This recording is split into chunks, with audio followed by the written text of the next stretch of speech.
and welcome to another exciting episode of the Accountability Buddies podcast. I'm Jacob, and today I'm joined by Dan, Duncan, John, Jack, and Jamie.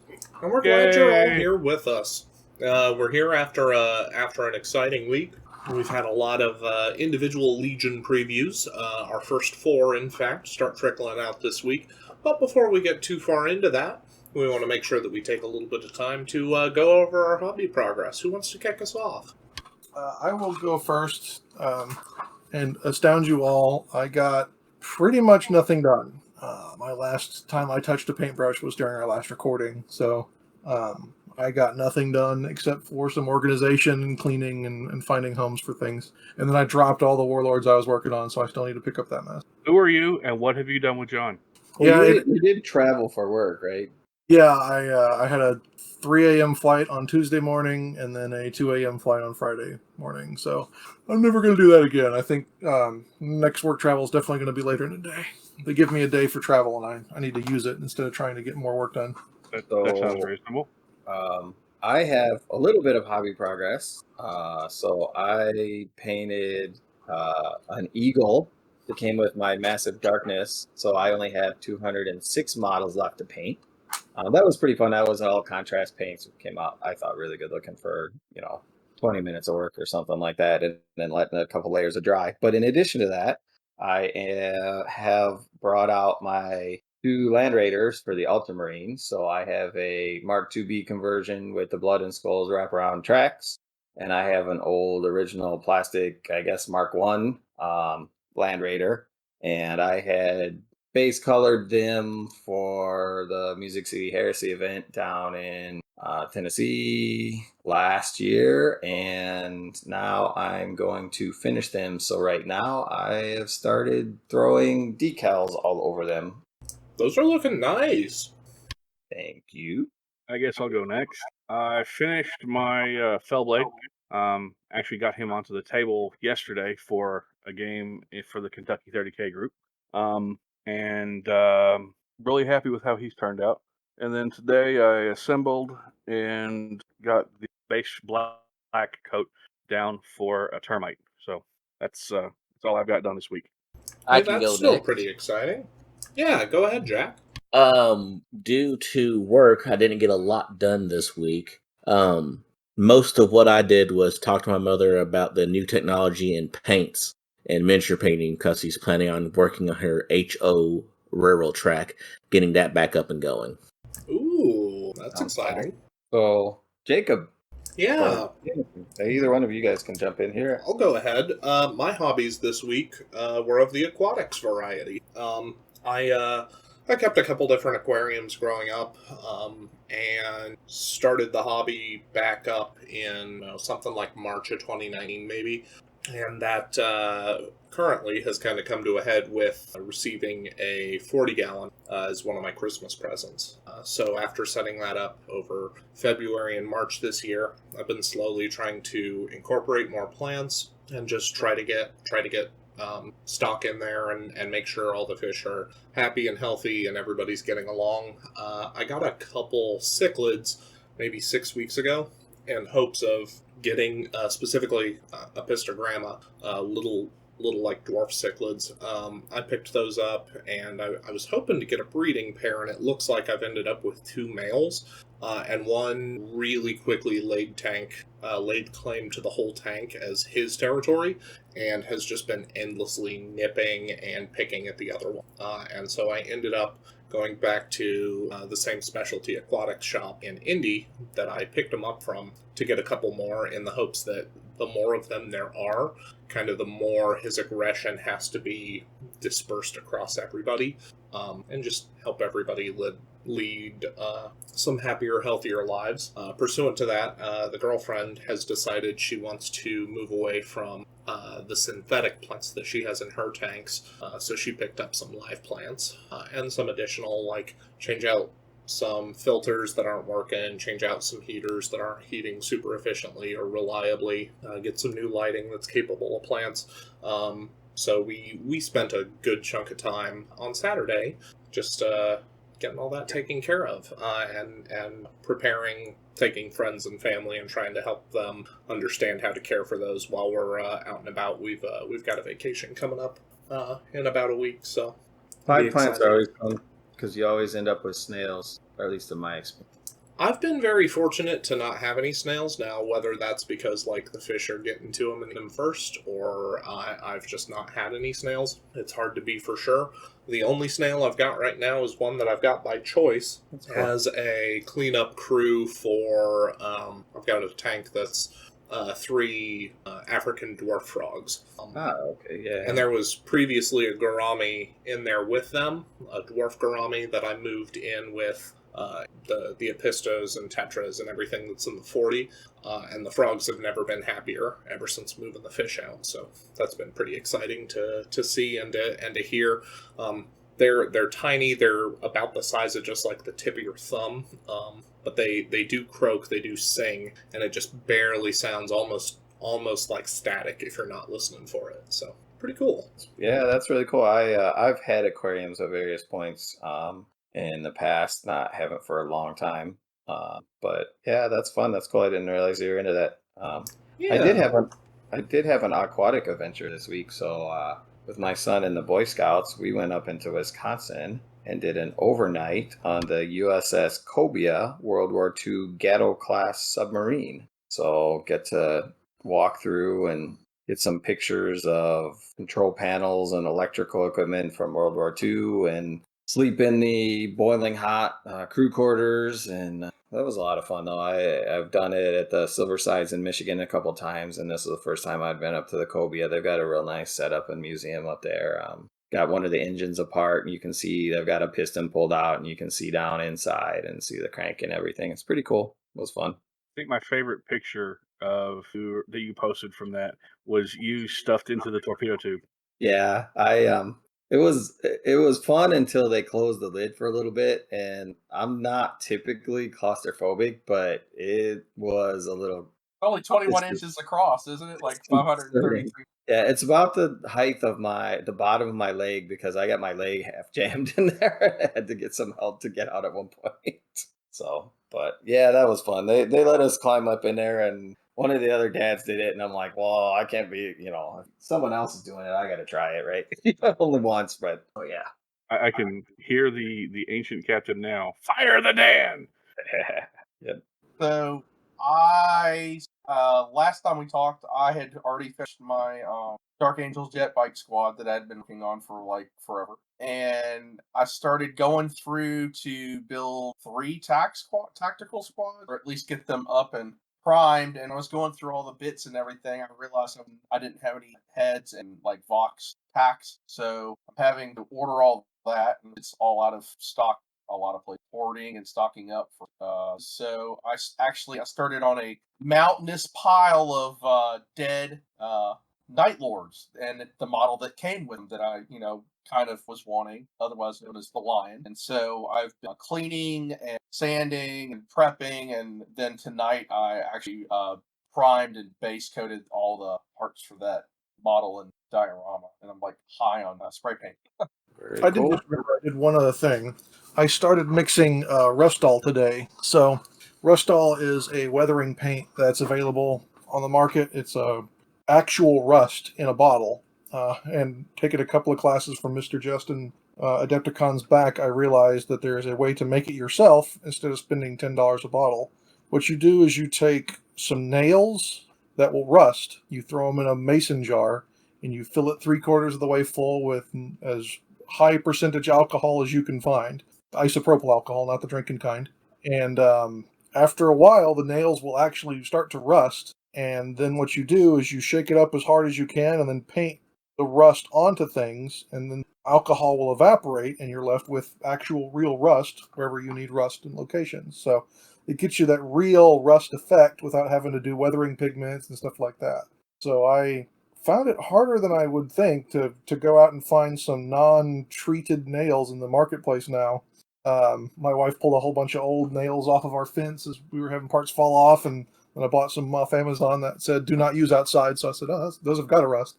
And so now I've got 4 buckets of isopropyl alcohol curing with those nails for future Necromunda and ZM terrain. That sounds pretty cool. How long does it look like it's going to take to have those be to the useful point? The last one I did took about a month. Okay. That's actually So a it's something- really, really interesting way of doing that. I hadn't even thought about it. Yeah, it's something you've got to plan in advance for. So I'm treating all this stuff up as my buddy comes over every week. We work on some terrain as we watch movies, usually on the weekends. Missed this weekend because of homework, but when we get back to it, it'll make sure that once we get to the painting stages, you won't have to spend as much time doing rust and things like that. And then I also managed to pick up on the Necromunda Facebook group. Someone pointed out washi tape, which is a usually used in scrapbooking. It's a paper-based tape, and a lot of it comes with hazard stripes. And so what you do is you put the washi tape down, you seal it with your choice of clear coat, and now you have hazard stripes that you can paint mask and weather without having to do all the taping and painting of lines that you normally have to do. So I managed to pick up a whole bunch of washi tape from the local Japanese dollar store, which is known by Daiso here in the States. I'm going to have to Google this. Yeah. Oh, actually, Let's see if I get put on a watch list. It's I'll interesting because you talk about the nails and everything. I bought, long story, but I bought a toolbox that has a bunch of old school steel blocks and drill bits and all kinds of stuff. So it has all kinds of parts that are untreated metal. So if I want to do that, I have a perfect source for metal that will rust. Yeah, it's if you want to do Death Guard or if you want to do terrain by the bulk load, it's a cute little trick. Very cool. That's what little I got done this week. All right. Well, if that's all of that, and we had a bunch of announcements, right? So where do we want to start?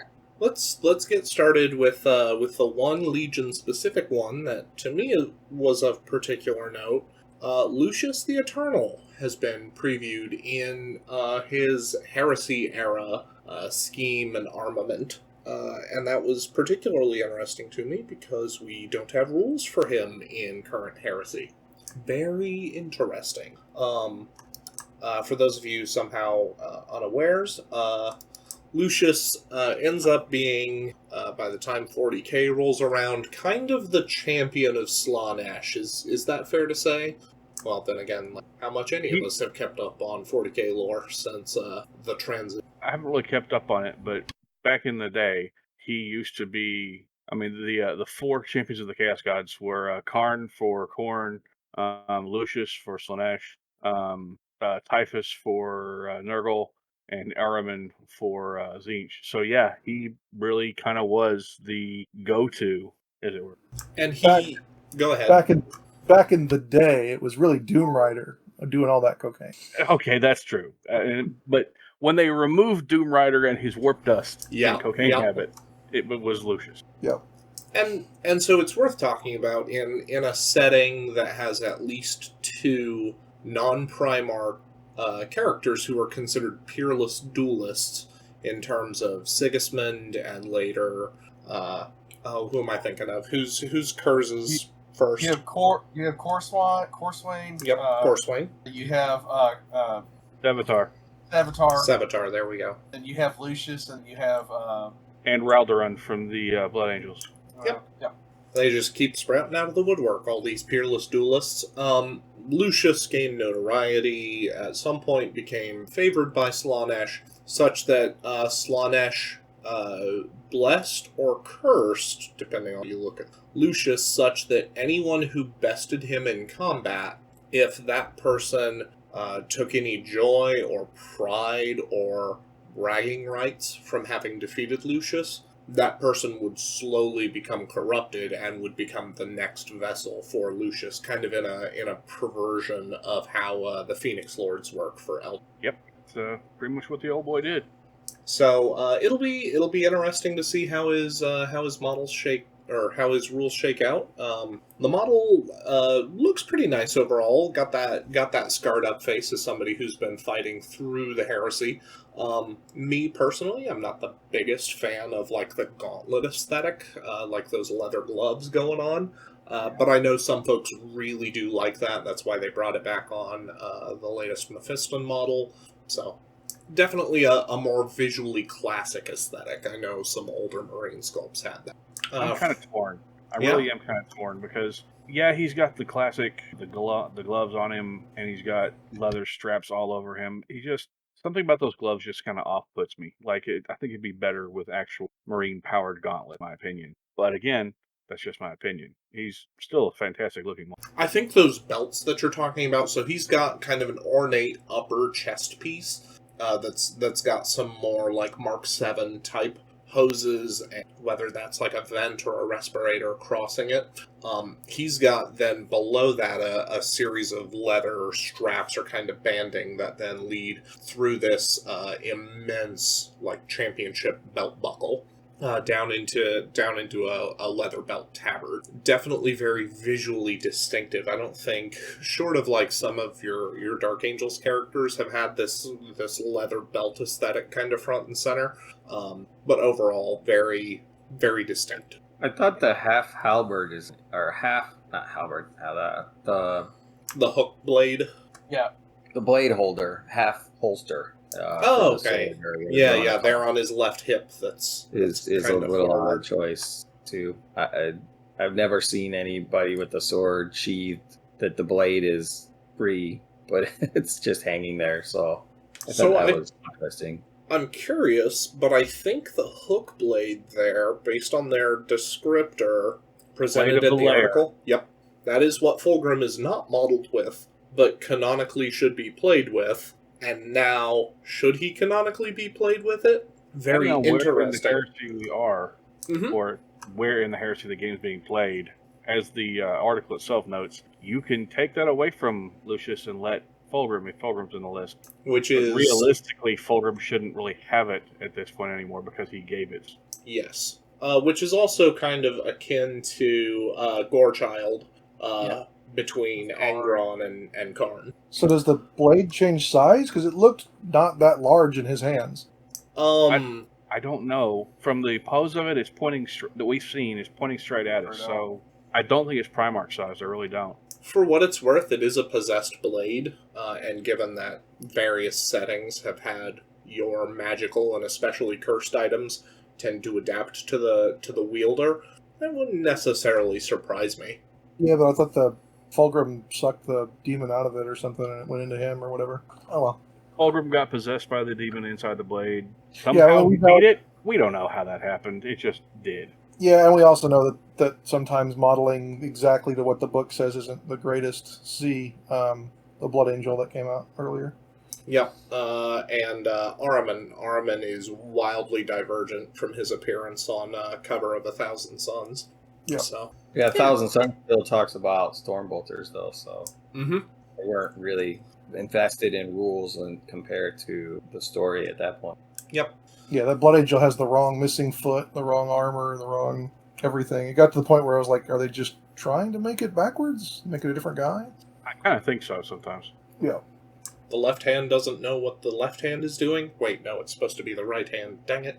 It could be either one at this point. Who really knows anymore? From there, though, unless someone has more comments on Lucius, we have maybe a little less contentious of them. We have the plastics account. The big standout here, pursuant from, or proceeding from, the Kratos reveal, is the addition of Volkite spawns. Yeah, that's mighty beautiful. Added tune. I mean, Full-on Volkite Culverins. I just looking at Pretty that sure model Jack makes me and I want have to. already worked out a trade where he's going to send me his because he didn't like him. No, sir. No, sir. You were sending me yours. That's not how I read what you said. I will trade every beaky head that I get out of these boxes for the Volkite spawns. They're certainly very Yeah. interesting, especially given our preview last week that saw the heavy bolter move to 4 shots. So you do pick up Deflagrate and if I recall, the kick to strength 6, but... Don't care. It's Volkite. I'm happy with it. It's mine. I call dibs. And that means, depending on how vehicle firing rules are, you could sit that bad boy still and get a lot of DACA.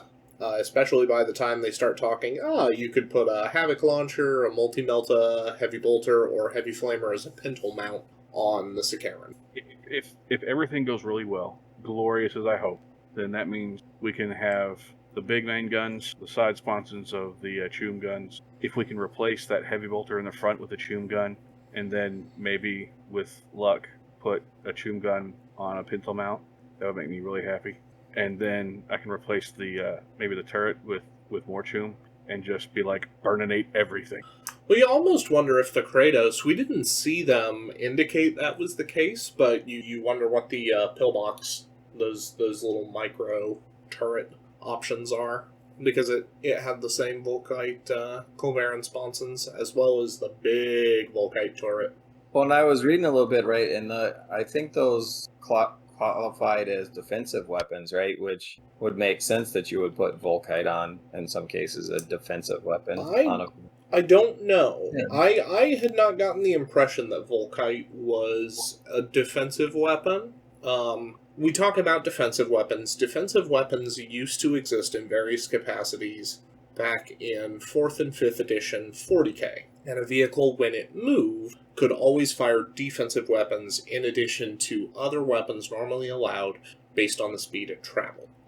And so that's why at least a couple of us have kind of latched on to them talking about defensive weapons, is that we recall that those used to be a thing, and I think from 4th to 5th edition they clamped defensive weapons down from Strength 5 to Strength 4, was it?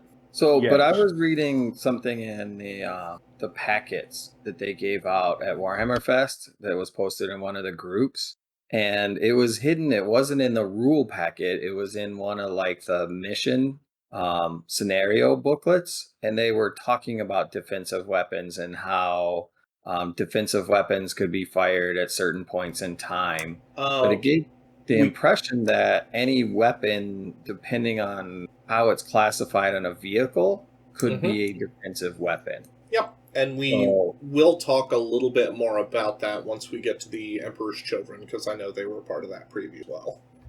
Yeah. One thing I will say is that with tank, the main turret, you have any older turrets for the Forge World ones if adaptable. That's a very important question. I was very curious about that as well, because that would be really handy if they are switchable. Because I mean, like the Forge World ones is kind of just drop down into like a circular notch. Right. So it's not like they have any like tabs or something like that. And from what we've seen on the sprues for the quad Laskin mounts on the Spartan, they are pretty different on how they mount. It's true. Yeah, I'm definitely going to be interested in seeing how well it works or doesn't. I mean, it looks an incredible model. I'm looking at it right now. I'm just so tickled pink that I don't have to worry about those huge flashgate injection marks on the back rear treads. It's like everybody knows that you've built a Spartan when they go and look at the rear treads because they're always mangled.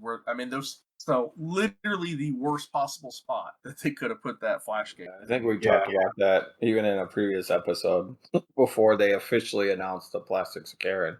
But that should just tell you how low those are. Oh, for sure. I mean, yeah, absolutely. Yeah, and if the weapons don't fit, I mean, I guess I'll make do with the 5 I have right now. They can only use the turrets that they currently have, but I mean, a whole saw probably solve the problem, maybe. Yeah, a whole saw on a magnet or on a stick or something like that. That's what I did for my guard back in the day. But the other thing is, I worry about trying to find the sponson weapons, I guess, before Forge World changes out, or contact our deep cover operatives and get some Volkite heavy weapons teams together to get all my Predator sponsons armed up. Unless they're going to start selling sponson weapons separately, which would be awesome. That would be cool. The idea of that just gives me an immediate chub, to be honest, because I've already got, I think it's 10 that I have to figure out how to put sponsons on. Yeah, I'm not looking forward to that at all. I've got a dozen Predators painted for my last list, and finding 24 more Volkite is not going to be easy. No, I can only imagine. I'm pretty sure somebody said to you, Duncan, a long time ago, hey, you should magnetize those because you never know. See, I was smart and saved all. I have mine all bagged, like for my Venerator, Neutron Cannon one. Mine are plugged on the sides, but literally I have baggy. Same thing with the Predator. I painted all the Predator weapons, the last cannons and heavy bolters, and bagged the sponsons for the Sakarans because I only ever wanted to use the heavy bolters on the main Sakaran. And like you, I plugged the door with the 25 mil base and the. Yep. Yep. So yeah, luckily I magnetized it. And yes, someone did tell me years ago when we were first getting very heavily into 30K, and that person may be in this podcast today, and it may be named Jack, that I should probably save them or magnetize them. And I can proudly state that I did not do either of those things because I do my best to ignore Jack's nonsense most of the time, especially given his horrible fascination with magnets. But yes, Jack, you were right. Congratulations. You'll What, never hear those words what again. was that? I didn't hear that. Could you And repeat that? please, No, please like make sure. we've got it on Someone- tape. You can hear it whenever you need to. Someone's ringtone just changed. And if you want, you can even go ahead and get Chris and the kids so they can all hear this as well. But I'll say it once more because I'll never say it again. Jack, you were right. Congratulations. Jacob, could I get that cut down in just a sound bite? Yeah, you want just that clip? Just that clip, yes, sir. Now, you notice I think I Duncan can do didn't say that. he was wrong. He just said Jack was right. I'll take what I can get. Yeah, I was gonna say, Dan, let's not. Jack's having a little moment here, and we're not gonna take it from him. No, I'll even go one further. Jack, you were right. I was wrong. Congratulations. Wow. Could I get that in a sound bite, sir? We have it on like a button that we can play. It's like a rim shot and then Duncan saying that.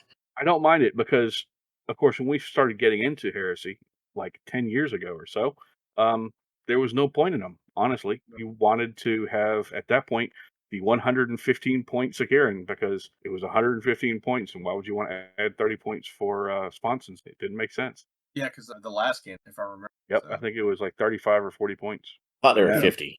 Can't even remember at this point because that was the old edition and the old version of the Sakaran that's no longer valid. Oh yeah, the old original printing. Yeah, okay. Yeah. I'm picking up what you're putting down with the 115 point Sakaran. Yes, because that was 4 Sakarans in the heavy support Hammer of Olympia slots.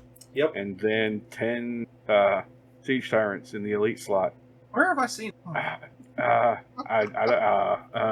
Behind me, maybe? Yeah, Probably. I've seen it a lot closer than that before. You might have seen the Buzzsaw once or twice. Yeah, I have. At Adepticon, maybe? That was probably the. Yeah, that was a good event because that got me introduced to Ryan, and from there, Jack and I started going up and hanging out with Ryan Kimball, meeting Jacob, and all the rest, and really branched out to become members of the Heresy community. Yeah, that's where. Go ahead, Jake. No, go I ahead. distinctly remember playing against the 10 Elite Tyrant, 4 Sakaran, and a couple Quad Mortars list. Mostly because I brought Grave Wardens, and I had to resolve the small blasts because, of course, I had to, because you bunched up your Siege Tyrants. And I think I had to, after rolling all the hit markers for where the blasts ended up, I had 64 hits that I then had to roll to wound with. Yep, I remember that game. Yep. I think that was how I met you.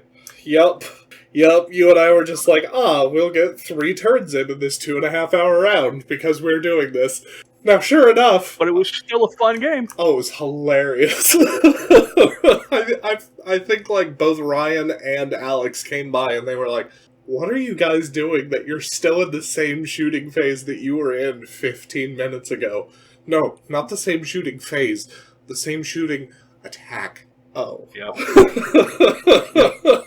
That was a wonderful game, and I think it really highlights the absurdities that 30K can actually, in current edition, can throw at you, that become moments that here we are years later laughing about because it was so hilariously fun, and we become friends over it. And it's just something that I really, really love about the Heresy community is you don't see this in most other situations. You really don't. Yeah, there's a way I can destroy that. We used to call the shop I worked at the dojo because the most competitive 40K players came out of that shop.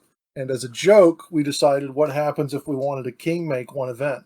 And so we wrote a guard list that would play just good enough to get further enough along, and then you could just chip bump the rest of the rounds. And it was 75 mortar teams. Oh, And God. we did the basic math, and that if you took roughly Why? 40 seconds per shot, every shooting phase would be 2.5 hours. So you couldn't actually play a game, but you could draw real well.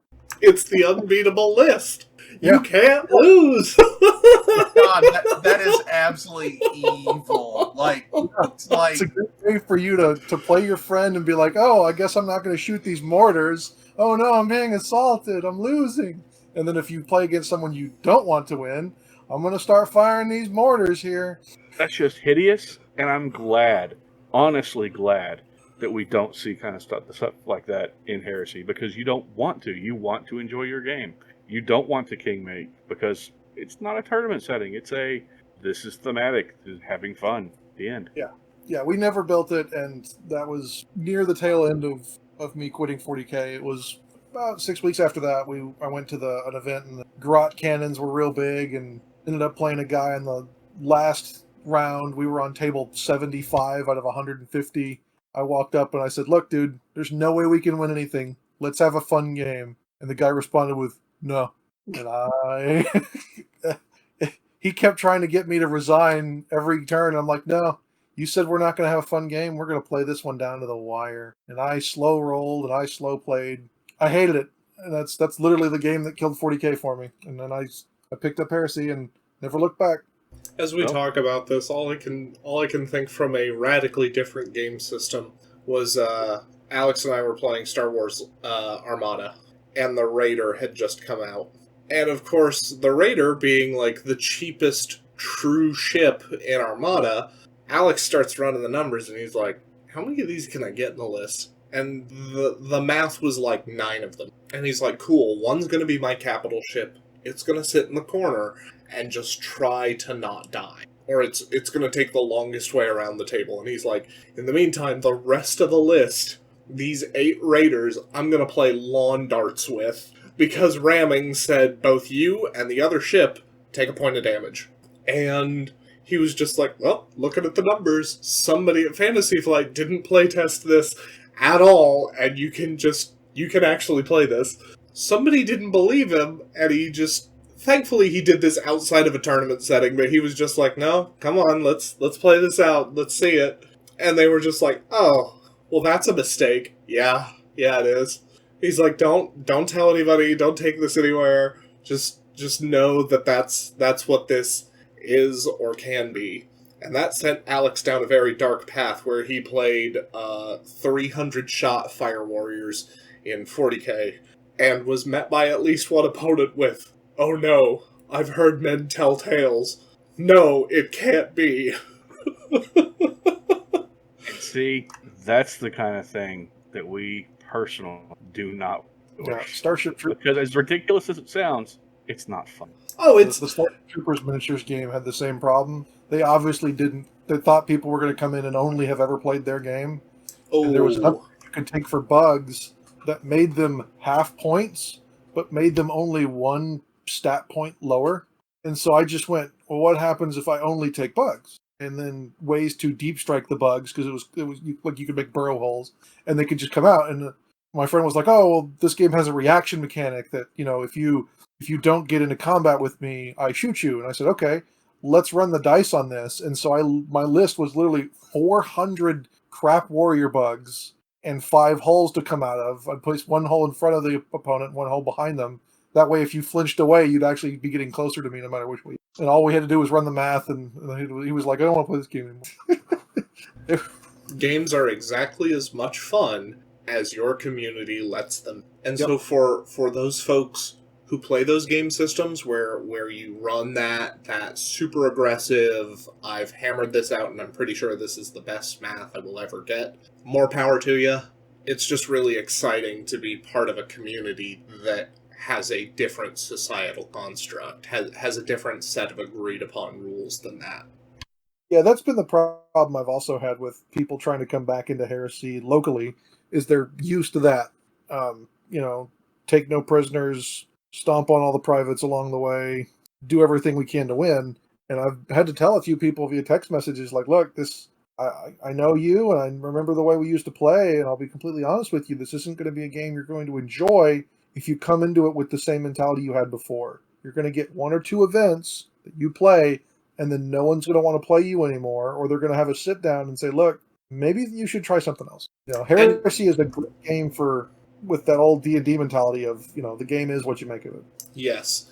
and that's I think a really important thing for people to be able to take into their communities, whether they're joining a established community or whether you're trying to establish a community on the back of a new box, new edition, is to make sure that whoever you're playing with and however you're playing with them, to have those discussions and to build that rapport and to build that community foundation of this is the game to play. And if there are listeners out there who really want to play high octane 40k, for lack of a better term, 40k turbo competitive Heresy, don't let me tell you not to do that with people who have agreed to do that with. Just temper that with that's not been the long-standing Heresy community sentiment, and you might run into some pushback from other spaces where you try to play with new. Yeah, that's a good way to put that.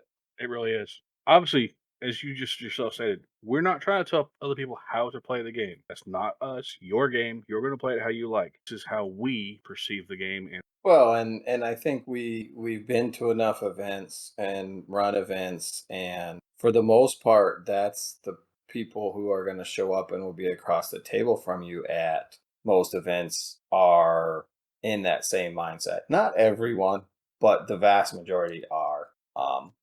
Sure, you want to win, but not win at all costs or win at making the game to where your opponent can't do anything or it's not fun for. yeah, that's not the heresy. So, now that we've had that enlightening detour, we've got impossibly exciting news. This got posted just after we finished our last recording, and so unfortunately, we didn't do a stop the presses, and we're glad, though, to be able to talk about it now. We know Games Workshop's tentative plan for armies such as Mechanicum, Solar Auxilia, and Talons of the Emperor with the release of the new edition. Given that right now our only two known books are Liber Astartes and Liber Hereticus for the all loyal armies and all traitor armies, those other armies, such as Mechanicum, Solar Ox, and Talons, will be released in a Legacies of the Age of Darkness PDF. And presumably they will slowly be stripped out of that PDF until they've got their own standalone codices. But that's very exciting. We're also seeing some indication that discontinued models will also end up in this PDF. We had a little bit of discussion about what some of the discontinued models might be. I think, was it the Solar Macarius tanks? Some of those that we pointed to as those were older legacy sculpts that Forge World chose to port rules forward, but they haven't been produced officially for years in some cases. Those might end up in that document. The one thing that we don't know, it's an interesting variant of that, is the stuff that never had rules. Never had models, but had rules. And, I know we're represented by Ultramarines players, so 2 of the 3 special units in the books, the Locutarus and the Fulmintarus, neither of them ever had official models. So there's no clarification that if it had rules but no models, for sure that it'll have rules in the rule set. So that's the one thing that's kind of hanging out there with those of us who've done conversions for those.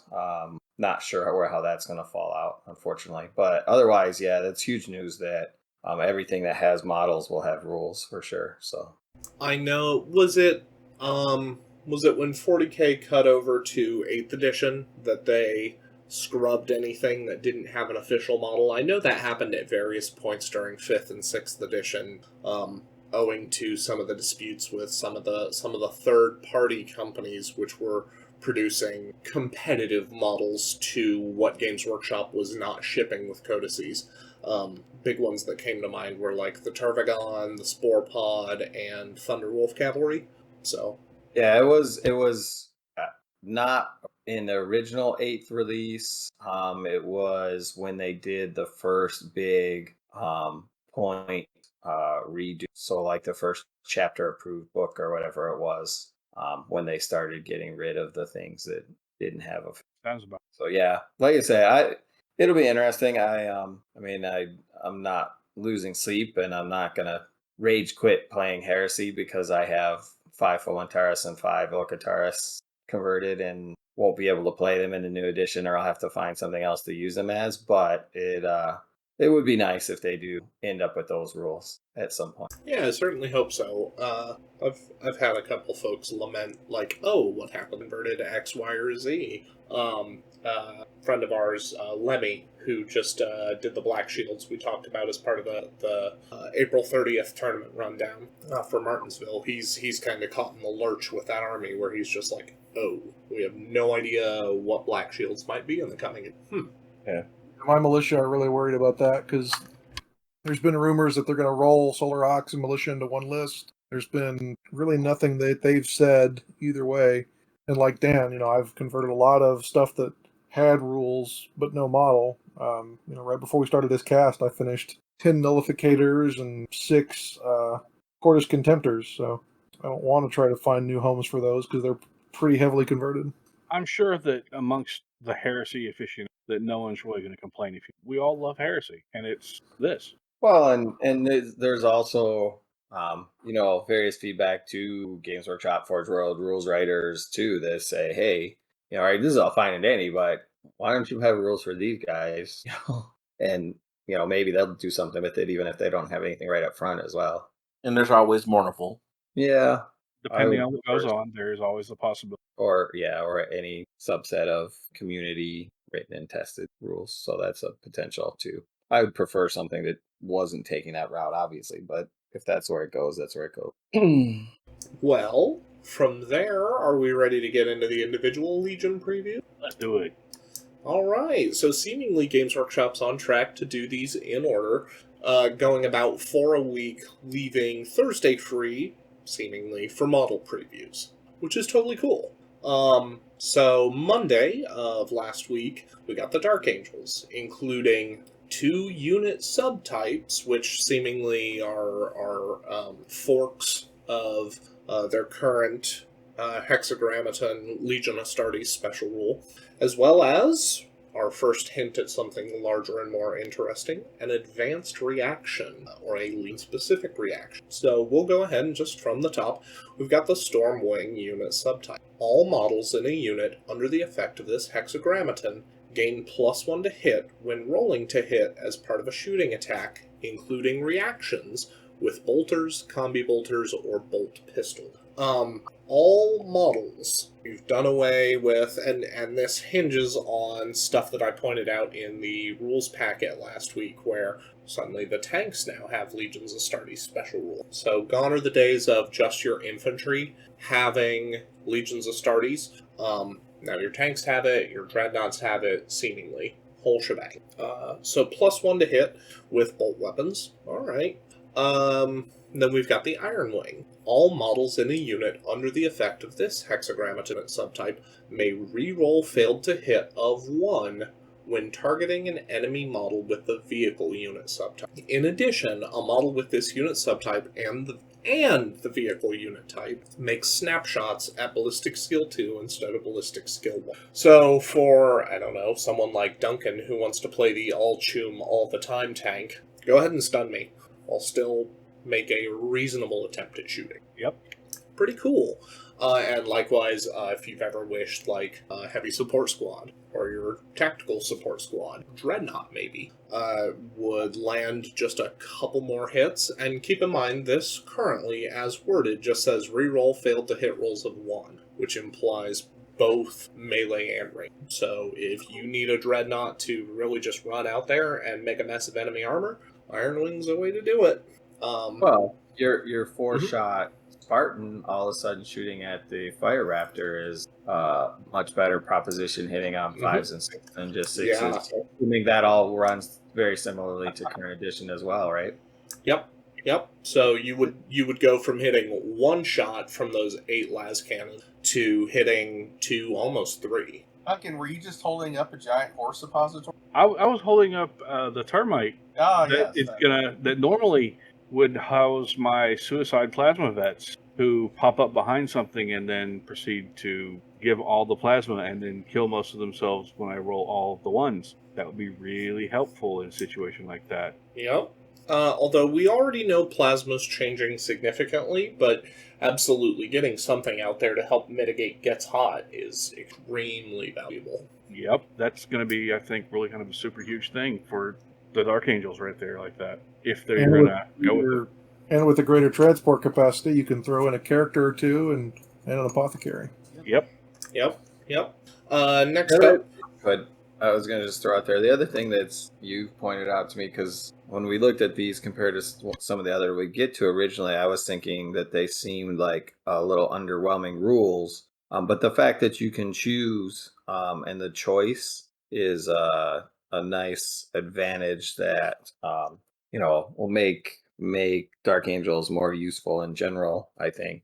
yeah, Because- they're certainly a potential rules foil to Thousand Suns, where Thousand Suns right now have their 5 or 6 cults, and you get to pick one for each unit, and each cult kind of does things that help different units or different unit strategies specifically.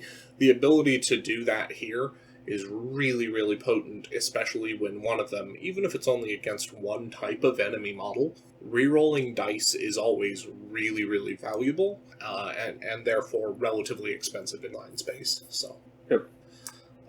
we've then got the advanced reaction, Angels of Death. This advanced reaction may be made once per battle when a charge is declared for an enemy unit targeting one of the reactive players. Before the charge is resolved, the reactive player must make a leadership test using the lowest leadership characteristic in the unit making the reaction. So we've seen that the rank and file Marine seems to have dropped to a lead 7. That puts this at about a 60% success rate, as long as you don't have anything applying a penalty or a debuff to your leadership stat.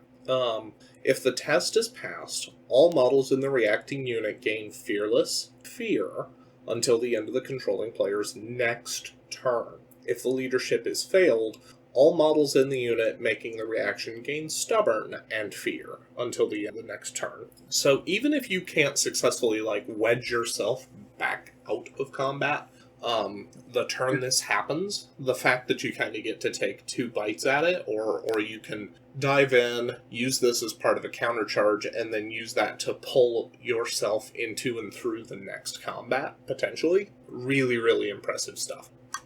I'm just concerned because I don't believe we've seen exactly what Fear does in the coming edition, and I know that having had Nick in our playgroup for so long, he has played Night Lords pretty much since day one they were available, or at least day one that he was in the Heresy. Fear has been kind of garbagey, given that Marines are kind of lead 8 at worst, and that puts you to something like a 65 or a 70% pass chance. Once you get a Praetor, or even just a Sergeant to bump you to lead 9, it's almost impossible for Fear to work in the current. So I'm interested to see if Fear changes in the coming edition to make this specific reaction possibly go up in value. Sure, but isn't some of the reason why Fear isn't useful because there's so much leadership is so much higher than what it appears it's going to be in a new edition as well? Taking a point drop on it does help, but until or unless you've killed the sergeant from a charging unit, killing their sergeant drops them then to lead 7. And depending on the unit that's coming charging in, the sergeant might be the most valuable model in the unit anyway. So burning your once per game reaction trick there kind of feels a little sour for some folks. And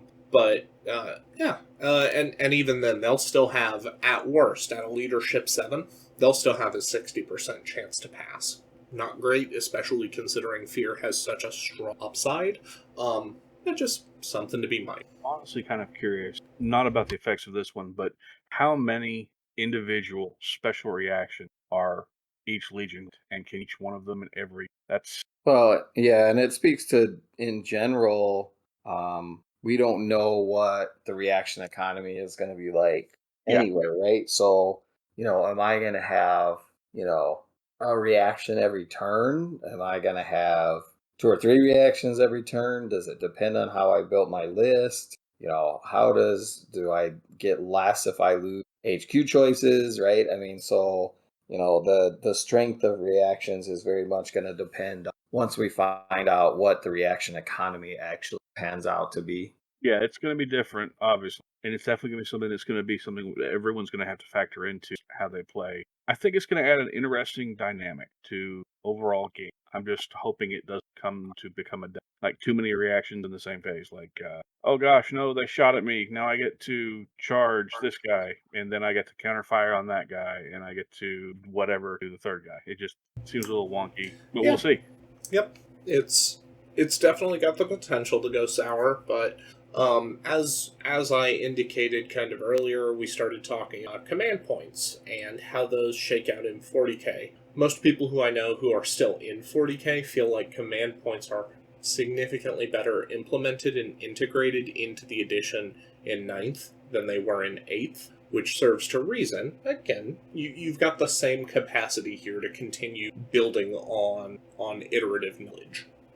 So, from Dark Angels, we make our way into the Emperor's Children. So the Emperor's Children, their Legion tactic, their Legions Astartes, is flawless execution on a turn in which they make a successful charge. Even if that charge is disordered, models with the Emperor's Children special rule make their attacks in an assault one initiative step higher than normal. After any initiative modifiers from other special rules, unwieldy kind here, have been taken into account. Models with Legions Astartes Emperor's Children and the vehicle unit type gain +1 to hit for defensive weapons when shooting as part of a reaction. We'll hit the second part first because that's a little easier to talk through and process. We talked about defensive weapons. We don't know if those are going to be snap-fired on reactions. We don't know if they're fired at full ballistic skill on reactions. Regardless, +1 to hit, usually pretty good. Hey, hooray, hurrah. Flawless execution. +1 initiative after resolving all other modifiers is immensely powerful. Specifically for Terminators, based on what we saw and what we talked about last week. With Terminators moving to a 2-wound model, the capacity to, if you charged, now that's a big if here. You do have to get the charge to get this to work, to get this to play out. But if you charge your 5 Terminators into somebody else's 5 Terminators, you've now got a really good chance of ripping apart that unit before they ever get the opportunity to swing it. And that can be hugely problematic for balance. I specifically, when I read this, I referenced Grey Knights back in like 5th and 6th edition when they used to be like I6 standing with frag nades. So that like, oh cool, Eldar are I5, so unless you have like Howling Banshees who managed to charge Grey Knights were always striking first, and it made that army very, very difficult to deal with in close combat. Now, admittedly, that did come with I6 standing, rather than what we have here, which is on the charge, getting to swing 1 step faster than usual. So it is conditional. It is something that you can work to mitigate and play around. Very powerful, and that takes us to some of Dan's point, or that echoes some of Dan's point, that Dark Angels, the 2 that we saw, felt lackluster compared to this, and some of the weight of what's it worth to you to be able to pick your special rule. I think it's not making it lackluster, but it's definitely making a lot more potent than we would normally consider them, honestly. Especially with the ability for anything that's possibly unwieldy to strike at initiative 2 before your opponent. I kind of like it, actually. I don't dislike it, even though I don't play the Emperor's Children. I think it's kind of fluffy. When I had said I wish list for Heresy, I just want a balance past all the legions, Emperor's Children were an army that had one, in my experience, had one like kind of functional build, and it was third kind. That's not to say they were unplayable, but they were in a rougher spot than a lot of other legions, in part because, cool, so you've got these super shiny Terminators that only get a 5-up invulnerable save, that unless you put a Praetor or somebody with them to get them frag grenades, they're gonna swing at I1, same as everybody else. And those Sonic Shriekers that you could buy for +1 initiative, yeah, those didn't amount to much. So seeing Sonic Shriekers kind of get folded in as their Legion tactic rather than whatever their Legion rule had been up to this point, is exciting, and it should hopefully give a little more reward or encouragement to people to play close combat Emperor's Children rather than immediately defaulting to that cacophony noise marine equivalent list. Like I said, I think it's fluffy. I like it. I hope to see more Emperor's Children forces on the field because you really haven't seen them a lot lately. We've also then, from the Emperor's Children preview, got our first preview, much as the Dark Angels introduced us to the capacity for legions to have specific reactions. The Emperor's Children article now shows that we are seemingly getting legion-specific warlord rates. The Emperor's Children have Paragon of Excellence. When any friendly unit within 12 inches of a warlord with this trait, including the warlord in any unit he's joined, pass a morale check, it gets +1 weapon skill until the end of the controlling player's next turn. This benefit can only be applied once per game turn to any single unit, so you can't just keep stacking them up to leadership or to weapon skill like 9 by passing 4 leadership checks. But in addition, an army whose warlord has this trait may make an additional reaction during the opposing player's movement phase, as long as the warlord has not been removed as a casualty. So we see that warlord traits can influence what reactions you get, what phases you can take them in, but in at least this case, removing the warlord does mitigate some of that. So there is a little bit of tension in combat over how much firepower is it worth it to me to assign to the warlord in his unit, not only because they're probably a very strong unit,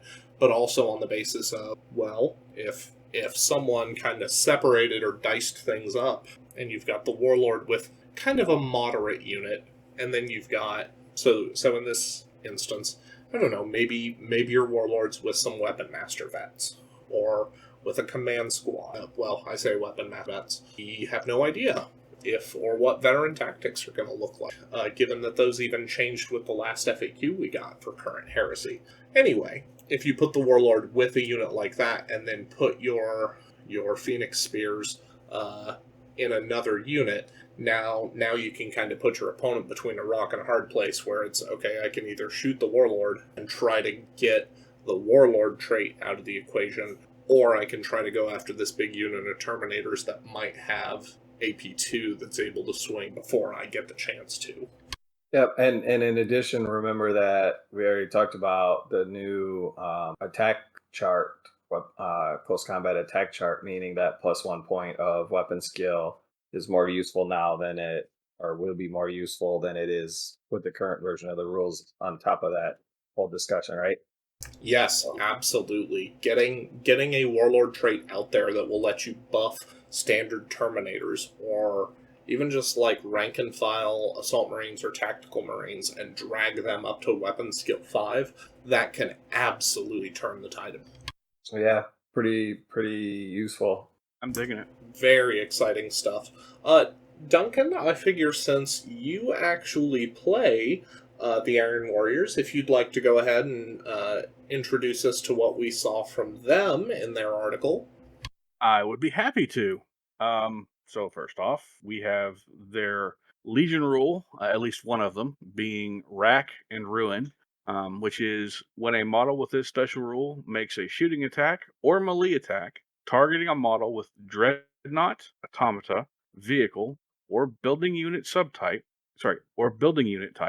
it gains +1 to the strength of that attack. We also have a glimpse at some of their shrapnel weapons, which are the Shrapnel Pistol with range 10, strength 4, AP dash, pistol 1, and pinning, the Shrapnel Bolter with range 18, strength 4, AP dash, rapid fire and pinning, and the Shrapnel Cannon, 24 inches of range, strength 5, AP 6, heavy 4, and again, pinning. We don't get any more special rules for them, but I really, really like that Rack and Ruin, because before, Rack and Ruin only applied to only applied to buildings. Yeah, it was Wrecker versus Buildings. yeah, I never used it a single time in 10 years of heresy. But now that really makes taking a vehicle list or a dread heavy list or a mechanicum automata list against the Iron Warriors kind of dangerous. I mean, strength 10 last cannons. Oh yeah. Well, even Alex pointed out. Okay, I'll take ordinary bayonets, not chain bayonets, because where I'm going, we don't need shred conditionally, and just okay, cool. My tactical squad will now just bayonet charge your vehicle at strength 6. Yep. Make 2 attacks a model, presuming there's still a bonus attack for charging. 1 attack base, 2 for the charge. Alright, we'll just stick your Sakaran with the sharp end of the bolter and see what happens. Yeah. It's really interesting and kind of makes me wonder about template weapons as well. I mean, did my strength 3 frag missiles become strength 4 frag missiles? Need a much better chance to wound off of my missile launchers? Are my autocannons now going to be so much better for shooting down vehicles off those Sicarans? Or shooting down flyers when shooting at them? Because most flyers from current edition are an 11 or a 12, needing 5s or 6s before. Now I'm going to do 4s. I can dig that. Yeah, so I wonder how it kind of moves the needle. Well, I say that as I'm sitting here thinking about it. Even if Melta doesn't have any impact on your capacity to wound or damage dreadnoughts anymore, even just the ability to go to strength 9 Melta on a Melta gun versus a dreadnought so that you wounded on 2s, that's pretty big. So is strength 7 Chum cannons. All wound on 4s, we'll just roll them and fish. Yep. And now, I mean, it takes the chance of that thing, of the Chum cannons, from not being able to glance Predator front armor or Sakaran front armor to being able to knock out Predators through glancing hits. You can just ignore flare shields functionally. You just Pretty much. get the base profile on the weapon. Well, you can ignore current version flare shields. We don't know what new flare shields are going to do.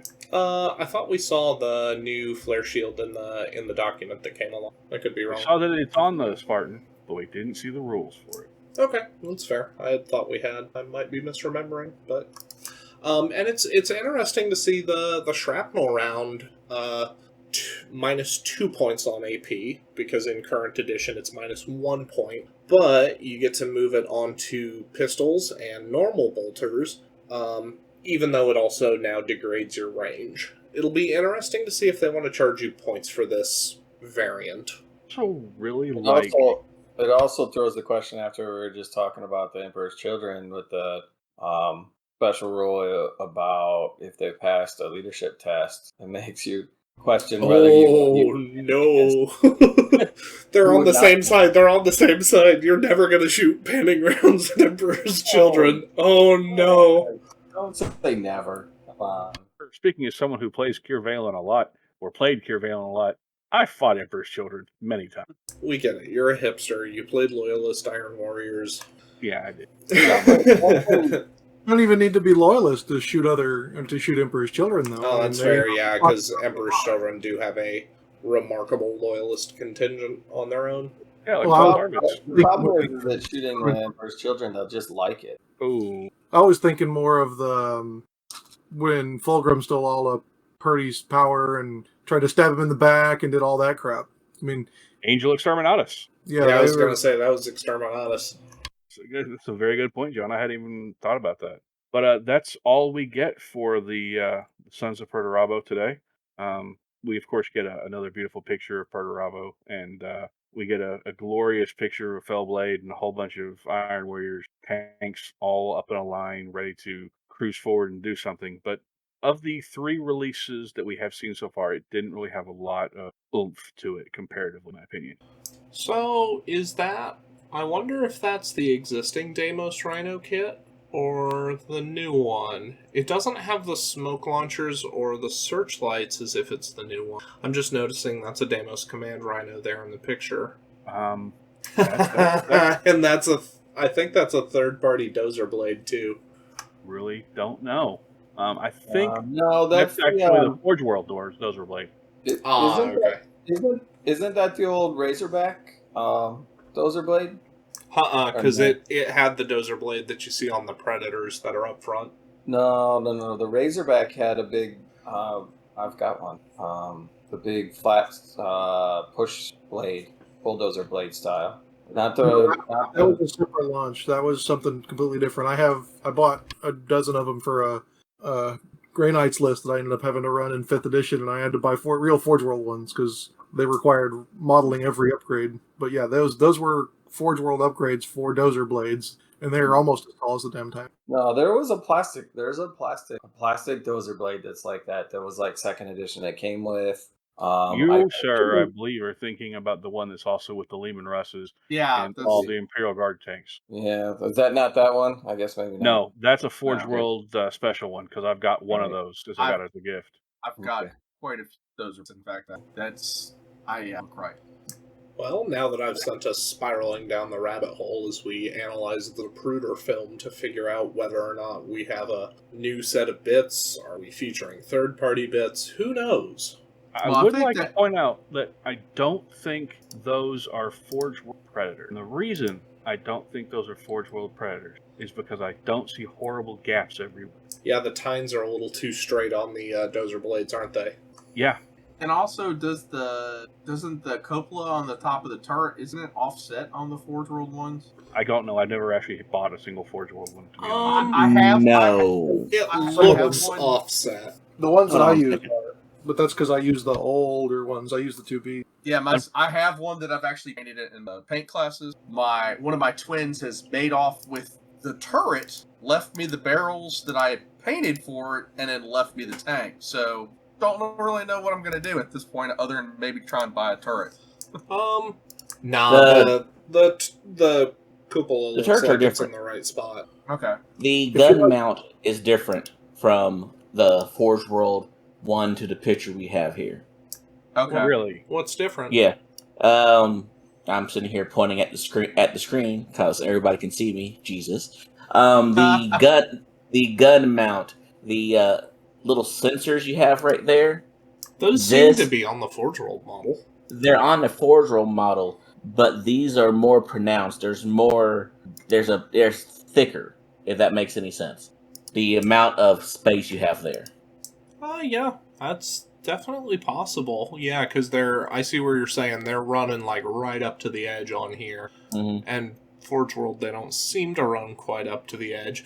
I don't know if that's just a trick of the light from painting. It's definitely funny, though, now that I've pulled up the actual Forge World Predator model. You know it's pretty telling when Forge World couldn't even get a model without panel gaps for their marketing shot. Yeah, that's kind of what I'm referencing here is... Remember the first edition, the Lehman Russ that came out when they first had the ability to swap hull-mounted weapons? They put the heavy bolter in upside down on the first box run, and then they had to recall and make them again. I remember that. But I really like this image because it gives us these shots of stuff we've been talking about, and it also shows us that the Fellblade is still the Forge World Fellblade. And well, that's a hybrid kit. It's mainly. It's actually people freak out about those. No, they're not. But that barrel's bent as all get out. Oh yeah, it is. Yeah. But you also in the picture you can see there's some AdMech in the background too. Mm-hmm. Yeah, I see the Thanatar back there. And there may be barrels. Always use aluminum barrels. It's not that hard. I think there's actually some artillery way in the very, very background. Yep. Looks like the Medusa and Basilisk platforms. Yep. So that's all I got on that, guys. Yeah. Sorry for going on a tangent about all that stuff. You're all right. We digress. We're crazy rivet counters. We can do it. Yay. And that brings us to our last preview. White Scars. White Scars, we got their Legion tactic, and I think we got a Warlord trait and a Rite of War. So the Rite of War that we got is Chagorian Brotherhood, probably their more famous one. That's what they got when Book 6 released. Actually, did they also get the Sagir Maison? Was it the Sagir Maison that I'm thinking of that they got in Book 6? The one that you can use in Shattered Legions? I think that was in their first release, yeah. Okay.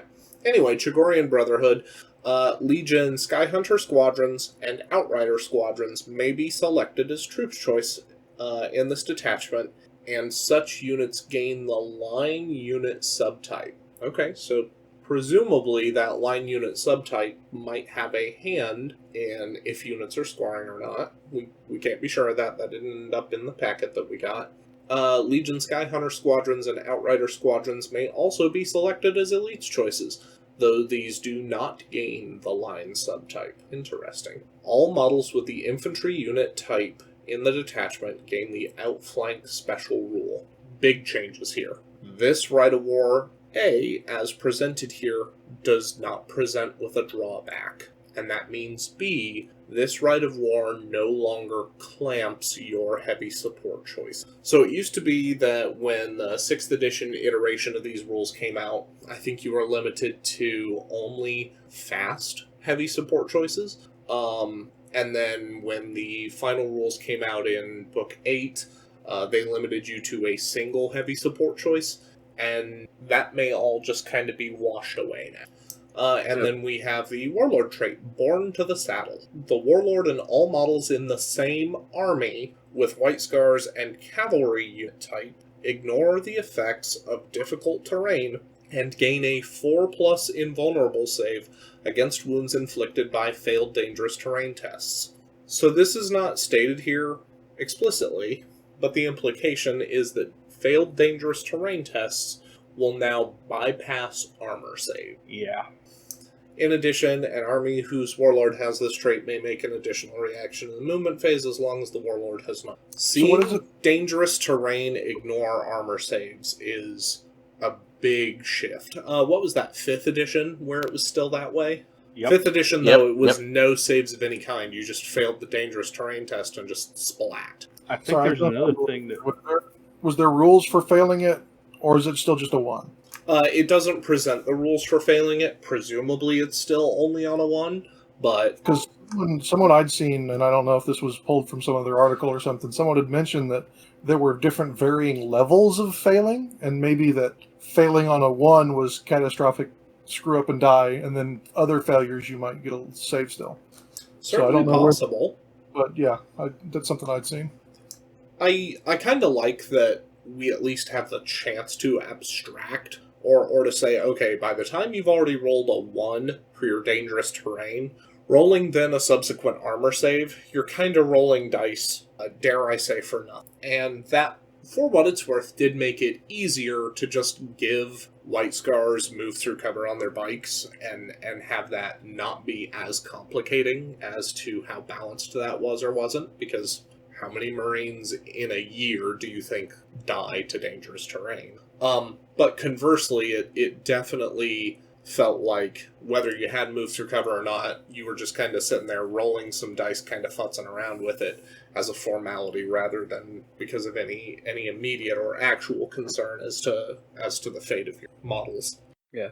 I jumping back to the Chagorian Brotherhood, I think it's interesting that you have units that can or cannot be scoring depending on, you can take them in 2 different choices between troops and elites, and depending on where you take them makes a difference on whether they score or not. So that's going to mean that, you'll have to keep track of that on the table, which shouldn't be too hard, but I'm not aware of that dynamic existing in the current rule set any way, shape, or form. So that's a interesting design choice. The only thing you have close to that in the current rules is that for a couple of the Legion-specific Terminator choices, who have a special rule that they can be fielded as your retinue, the current rules state, please paint them differently to show whether they're an elite's choice or the retinue.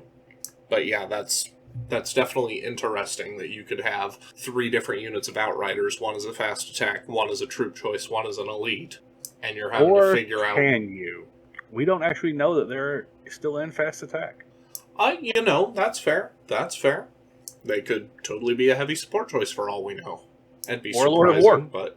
Or that we even have the same force organization. I mean, they did change it when we went from 7th or 5th or 6th or 7th to Heresy. They might have just changed it. Yeah, we know that Heresy, relative to the old chart, has the allotment for +1 HQ, +1 elite choice, so... I'm really hoping that it also brings a reduction in points cost for Outriders and what's the other? Sky Hunters. Yeah. Because if we're not going to get models for the Hussars or the Sky Seekers, which this makes me believe, that maybe we can get something in a reduction on these guys, because right now their base cost is close to prohibitive to seeing a large White Scars force on a table. Yeah. Because if you're going with lots and lots of bikes, unless you're looking at like 3,000 points, you're not going to have more than 4 squads of bikes, period, because you can't afford it. Yeah, I know that at some level, thankfully, the Sky Slayers or whatever, the other jet bike unit where everybody gets a heavy weapon, you can kind of like fudge those out of the rules, in my opinion, by just changing how the jet bike squad buys heavy weapons. Yeah, it's You don't require a separate kit, as opposed to, absolutely, if somebody put together Hussars in the last 2 years based on the 9th edition book, you're left going, cool, I built 40k style scout bikes with grenade launchers or rotor cannons, and now I'm just stuck with these because they don't exist anymore. yeah. I'm really hoping that isn't the case, but I'm kind of suspecting it might. We do have, I know we talked about the Sons of Horus Praetor model. We do have a conversion of it here in the White Scars article, where someone has taken that used to be the big two-handed axe and seemingly has turned it into a two-handed power bat. That would be Okay. Yeah, White And Scars if Army by you- Henry Seal. It's either Henry Seal or Andy. And the Khan was painted by Andy, but the rest of the army was Henry. Henry, yeah. But since we're talking about painting, I have a question, and I admit I did not go and look at any of them, but all of these articles also included one of the Citadel color how to paint that Legion and Horus Heresy White Scars, Horus Heresy Emperor's Children. Did anybody jump across and watch those? One, is that new content? And two, how does it fit kind of the Heresy style of painting versus more standard just Games Workshop stuff? I'll say I haven't... Go ahead, John. Yeah, I watched them. They're not the old Heresy ways we know and love. They're a little closer. I don't know if y'all knew this, but right after Prospero came out, they came out with this little chapbook. It was just 50 pages that was like a how to paint each Legion, and it was slightly more advanced than tabletop. This is a little bit better than that. It's not like obviously award-winning quality on any of them. It is completely new content, but it's not the old style Heresy. While we're talking about colors, though, I do think it's funny that all of these articles, they photoshopped all the base rims black on the close-up shots. I thought that was hilarious. I can't disagree there. That there was one day that they released it that it did not have a black rim on stuff, and that definitely got corrected within hours of pointing it out. Or Yeah. Oh, wow, yeah, I see. That's There's very obviously, like... If you look at the Mark 6 White Scars, they have just above, like, towards the bottom of the very blatantly Yeah. photoshopped. Yeah, it's not great. Are those decals off the current decal sheet? If it's steel, it's probably freehand. I don't recognize those decals as coming off. I don't know. That looks pretty. They do It's look a like super decals. crispy, Yeah. super crispy freehand if it is. I wonder, that could also have come off just any other water slide sheet. Anything that looks relatively runic, but without being too Nordic. Yeah, the problem is I wonder how limited they are in things. Back in the old days when it was the Forge World Masterclass books, you could pull from everywhere. You had warning placards coming from airplanes, and you were using Tamiya paint, and now it's very much GW only. So it's no telling where if those decals are, or if those symbols are decals, they must have come from GW somewhere. I'd also like to point out that unless I'm very wrong, all the Heresy decal sheets are gone from the Forge World website. I was just getting ready to look. Which, if we can hopefully get those migrated over to being Games Workshop stock items, I'll be so happy. If they do that, I want them to keep the same sheets because there's so much detail on this. Oh, It's just gorgeous. I absolutely would want to, but I don't immediately understand why those sheets were specifically because Games Workshop produces water slides. They come in every cave. So I'm I a think- little torn as to why those ended up on Forge World. Forge World right now only has 2 transfer sheets: Tagamata, Custodes. As someone who hoards decals, I mean, we can get into a long decal discussion, but they've always made some great decals, both GW and Forge World. There was the Gen 1 Forge World decals that were always only one color, that were either GW or Guard, and Ultramarines had one sheet that way. And then in the 2000s, GW was doing all those random chapter decal sheets, and Ultramarines got another one there with gold foil and stuff like that. And then we've seen a kind of a resurgence in generic decal sheets with every box set that comes out from GW. They come out with a really cool decal sheet. If you keep your eyes open on eBay, right after the box comes out, you can usually pick them up for $1 or $2 a piece. So I usually pick up 10 or 15 of them. And then Duncan's holding up honestly, the gold standard is the Legion decal sheets. I have about 6 of the Ultramarine one, and if they're discontinuing, I need to go clean out the Citadel, what they got left. Hey, if you do that and they have another World Eater sheet, Cough, Dark Angel, right here. John, think about your boy, John. Think about your boy. think about all of us, honestly. I will go Wednesday and post to the chat.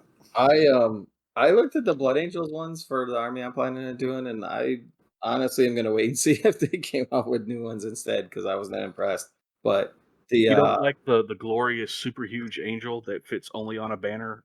Oh, now I will say that I was amazingly impressed when we did Secret Santa and I got to Alpha Legion 1 for Brian up in Michigan, and so if they had an Alpha Legion 1, I would consider buying one of those for my kids' army. So I still have to pay you money anyway, John, so Sure. but yeah, I just went and checked just in case, and they have not put them all on the Games Workshop official site, so just figured I'd try that.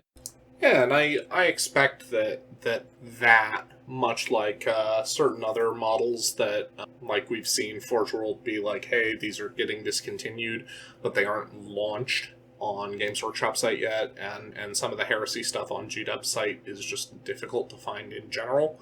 I'm expecting that when we get preview or pre-release day or pre-order, there we go, that's the word I was looking for, pre-order day, I'm assuming all that'll be live. Yeah, I certainly hope so. I took that picture and blew it up really close and threw it in our Discord chat here, and there's no way that's a freehand. That's definitely a transfer of some sort. You can almost see the border. It looks like you can almost just barely see the border on the bottom side of it. Where it come from, you're right. It could be maybe they let them, because it's just them doing it on their own, but it's certainly a transfer. Where it comes from, I don't know. Yeah, it could be we get a generic decal sheet in the box. I remember Calth had enough decals to do all of Calth as either word bearers or Ultramarine. And, maybe we're going to get a secret little sheet that's only big enough for everybody, or maybe we'll get sold separately. I thought that in one of the pictures of everything in the box, they did have but I thought it was more. Yeah, I'm wondering if we're not going to get like an individual sales sheet. We've got the Aeronautica release, or not Aeronautica, when they did the plane fighty game for 7th. There was a sheet for that. There's been a sheet for every night release for all the different houses. So it's possible we just get a $5-6 sheet that says this is the sheet for Word or for White Scars to do the whole box as White Scars. This is the sheet for so and so to do the whole boxes. That'd be cool. Yeah, I'd always get them. I'm a decal hoarder. Well, like I said, and I'm pretty sure all of us agree, when you run up there, clear them out. Sure. So we covered all the new releases. Very exciting and interesting changes coming to the game. I'm extremely excited, and this has done nothing but make me more excited for that. I will say something that Jacob said. So you said 4-week and Thursdays for model releases, but they started on Tuesday. So there was Tuesday, Wednesday, Thursday, Friday, including the Secure release and the Legion release on Thursday. Did they spend Monday's article on just being like, oh, hey, by the way, here's what's happening with the other legions?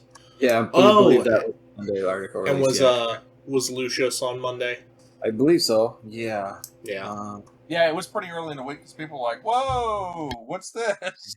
So it'll be interesting to see what, obviously they didn't do anything on the weekends, which would make sense, but they could have had some pre-published if they wanted to. But so yeah, that puts us somewhere that either Memorial Day weekend or the weekend after, they would be finishing Legions, which might make sense for pre-order week. So It's going to be interesting. Yeah, we'll be keeping an eye on it. With that in mind, gentlemen, thank you for joining me this evening, and for all of you listening out there, we're glad you had the opportunity to be with us. I've been Jacob, and I've been joined by... and Duncan. John. Jack. And Jay. And we hope you have a great day. We'll see ya.